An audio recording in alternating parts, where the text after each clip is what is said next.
Do you want to just like talk about a plan? Can you? Do you need help introing? No! Leave me alone! I love that the shallot's just here. Listen, I got the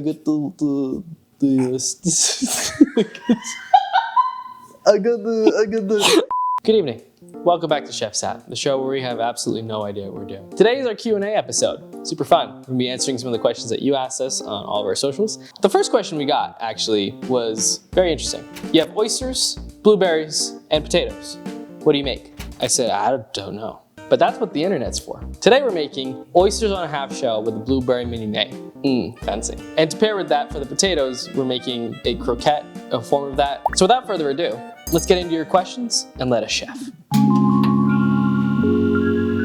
So for this recipe, you'll need a shallot, 1 cup of blueberries, white wine vinegar, seasoned rice vinegar, ground black pepper, and obviously oysters. All right, so the first step is we're gonna be cutting up this is kind of a bigger shallot. It's kind of supposed to be a smaller one. And we're gonna start answering your first question. The first question is, where do you see Shef Satt 5 years from now? I would love, personally, to have this as a career. Get sponsors and collaborations and YouTube partnership. Not too huge, but big enough to keep the lights on, you know? I was just thinking, oh wow, this doesn't burn. And then it hit me.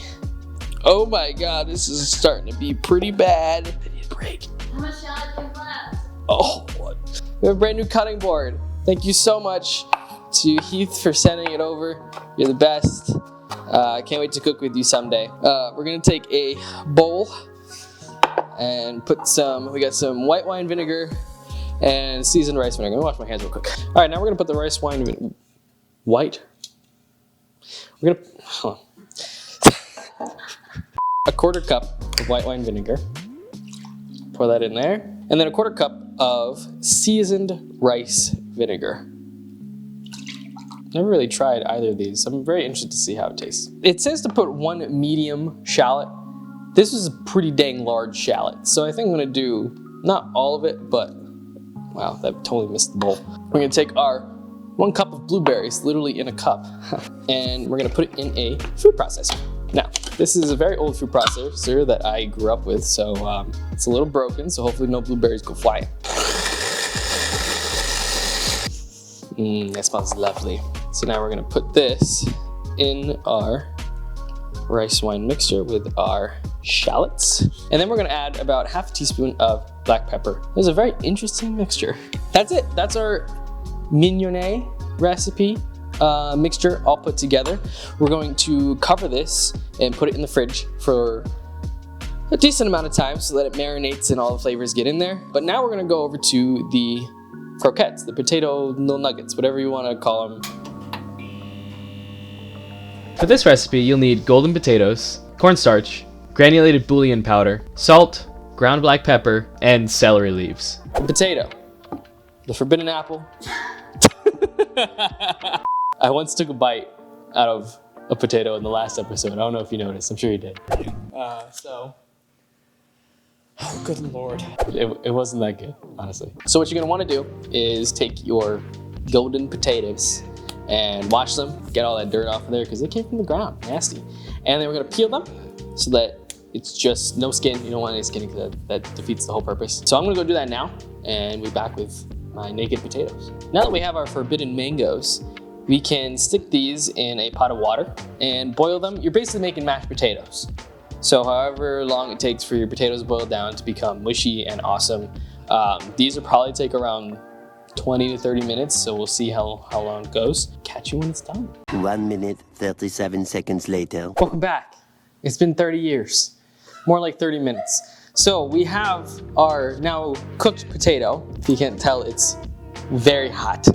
So we're gonna smush that up in this bowl. We cooked 4 potatoes and we really only needed 1. Okay, I've measured out all my ingredients. So we have Cornstarch. Thank you. We have I don't remember the exact measurements. All right, so we have 1.5 tablespoons of cornstarch, 1/4 teaspoon of pepper, 1/4 teaspoon of salt, 1/4 teaspoon of like ground bouillon. So not the cubes, but just the bouillon powder. That gets all mixed together. And while I'm mixing that, I forgot to answer any other questions. So the next question we had was, why a cooking show? I ask myself that every time I wake up and decide to film one of these. I love cooking. We both love cooking, both me and Noah. And decided that, hey, why don't we start that? Because we're kind of losing passion for our other channel. Times were changing. We didn't have enough time or even desire to do it. But cooking, you gotta do. You gotta eat every day. And it tastes good and you get cool results afterwards. We started October of 2023. We're here and making potato paste.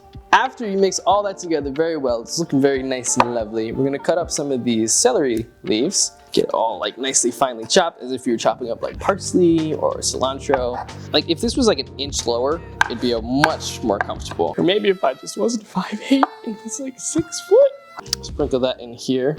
So now we have our potato dough mixture. It's almost like a dough at this point. I'm very tempted to just take a little. It's cooked. You technically could. You technically. It's pretty good.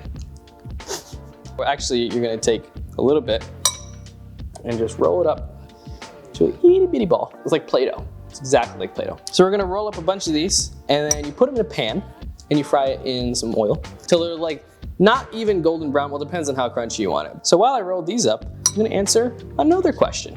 What are we to expect in the next season? So we're going into 2025. Each new year is what I consider a new season of Shef Satt. For season 3 of Shef Satt, we are going to be doing a lot more fuller and, that's a word, yeah. A lot more complete recipes from cookbooks, a lot more from cookbooks.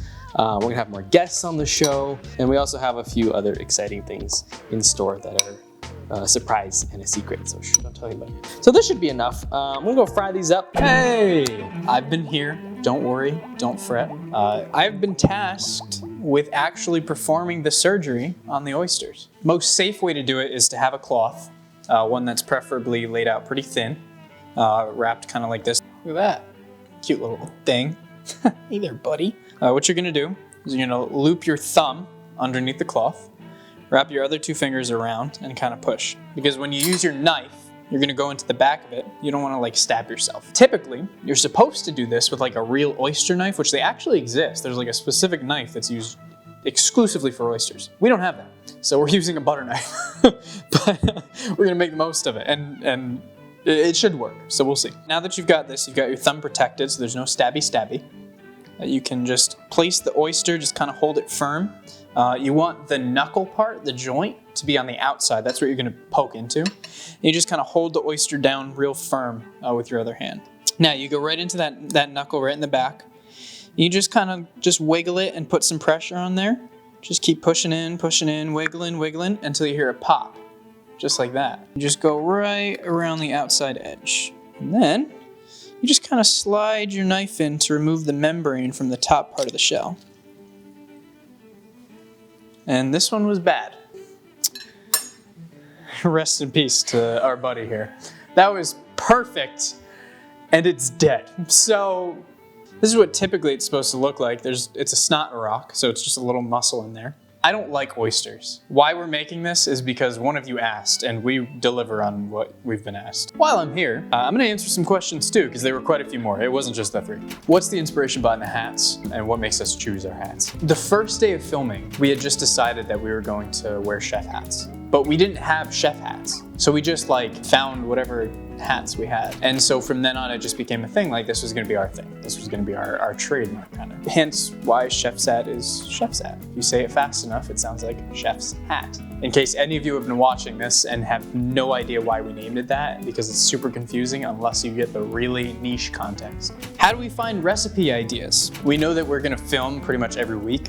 So we always are looking for new ideas. If you've sent us stuff, we will use that. Otherwise, we will just find it on the internet or find it in a cookbook, and we will kind of like brainstorm back and forth depending on which one we feel interested in cooking that week. Well, we finally made it, and I have before me 3 oysters out of the 6 that we bought. And I'm gonna pour this into the oysters here. Just a little bit in there. That looks kind of cool. Bottoms up. If we don't post for 3 weeks, it's because I got food poisoning. It's tasty. Yeah? You sure? All I taste is vinegar. So alone, oysters, really good. That's so strong. I would give this 5 out of 10. I like the taste of it. This tastes really good. It's very, you can taste the blueberry. You can obviously taste the shallots because there's sliced shallots in there. It's very vinegary. All right, I'm done. It is now the moment I've been awaiting for to try these potato croquettes.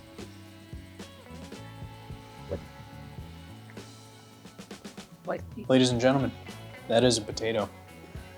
I'd like you to imagine a smooth variety of a hash brown. Obviously, it's mashed potatoes fried on the outside. Golden, crispy, delicious. Ketchup obviously makes it good. However, wonderful. And I mean, you can't really go wrong. It's just like it's like a round French fry, which defies the laws of physics. However, it is quite delicious. So honestly, I'm gonna rate that a 9. You know, it's a French fry. It's pretty freaking good. I also didn't make these. Elijah made them, and he did a phenomenal job. We appreciate you joining us on our adventure with our Q&A. We hope, yeah, get in here. We hope. Oh, the last question. We had another one. Live stream 1. We do want to do a live stream at some point. That'd be super fun. That would be awesome. We'll have to work out all the logistics of how to do that. But with that in mind, make sure you hit the notification bell and subscribe. Follow us on social media, which will be linked down below, just so that like if we release when we're doing the live stream, that you know when it's happening, so you don't miss it. That would suck. You would miss out on all the fun and the goodness. We'll see you in 2025. See you in 2025. See you in season 3 of Shef Satt. It's pretty awesome. It's exciting. We got a whole new roster of things planned for you guys. So cool stuff. Better keep on the lookout. You better watch. Subscribe. You better. That's a threat. I'm gonna throw a ball at you. Without further ado, bon appetit. Bon appetit.